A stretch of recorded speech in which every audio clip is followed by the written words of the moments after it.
Be ready. Start. In the meantime, proceedings before the speaker continued, and since the same were not being concluded in terms of the assurances given, the division bench of the High Court directed the speaker to file an affidavit on or before 11th November 2011. Stop.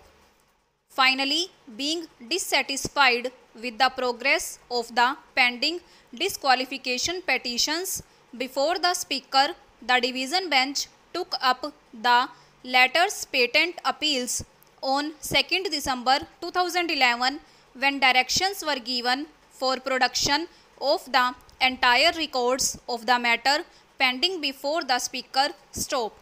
On 7th December 2011, the relevant records of the proceedings before the speaker were submitted to the High Court, which adjourned the matter for further consideration. Stop. However, as alleged on behalf of the appellants, the bench was not constituted on 19th December 2011, and without any further hearing or giving an opportunity to the Speaker's counsel to make submissions on the status report, the High Court proceeded to pronounce its judgment on the latter's patent appeals. Stop. By its judgment, which has been impugned in these proceedings, the division bench upheld the directions of the learned single judge also. Stop. Para.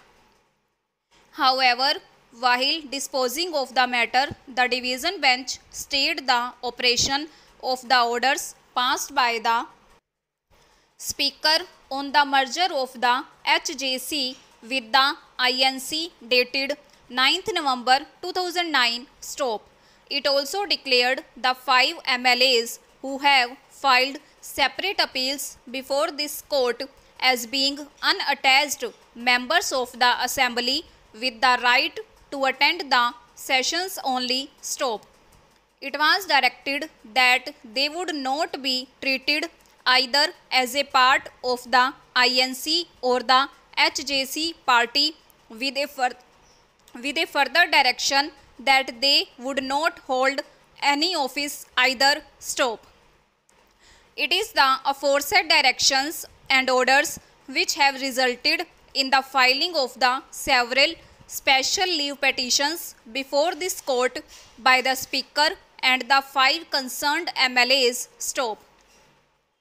As a consequence of the order passed by the division bench of the High Court, the 5 independent appellants before us have been prevented from discharging their functions as members of the Haryana Vidhan Sabha even before the disqualification petitions filed against them by Shri Kuldeep Bishnoi could be heard and decided. Stop.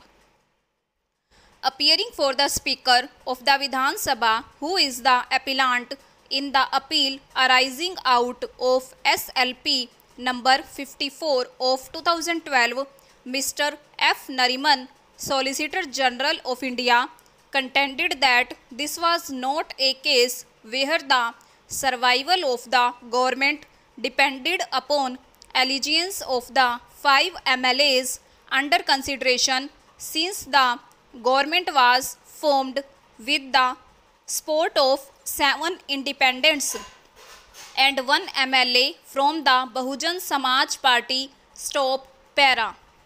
In fact, the 5 MLAs against whom disqualification petitions are pending consideration before the Speaker were not part of the government when it was initially formed. Stop. Mr. Nariman contended that the learned single judge decided the issue of merger in terms of paragraph 4 of the 10th schedule to the Constitution by holding that the 2 orders dated 9th and 10th November 2009 were not final or conclusive, and that in any event, when the disqualification petitions came to be decided, it would be open for the Speaker to reconsider the issue of merger. Stop. The learned Solicitor General emphasized the fact that there was neither any appeal nor any cross-page objection in respect of the aforesaid decision of the learned single judge, and even if the same fell within one of the exceptions indicated in Banarasi versus Ramphal, the judgment must still be held to have become final between the parties. Stop. The learned Solicitor General urged that all the decisions which had been are earlier to this judgment stop.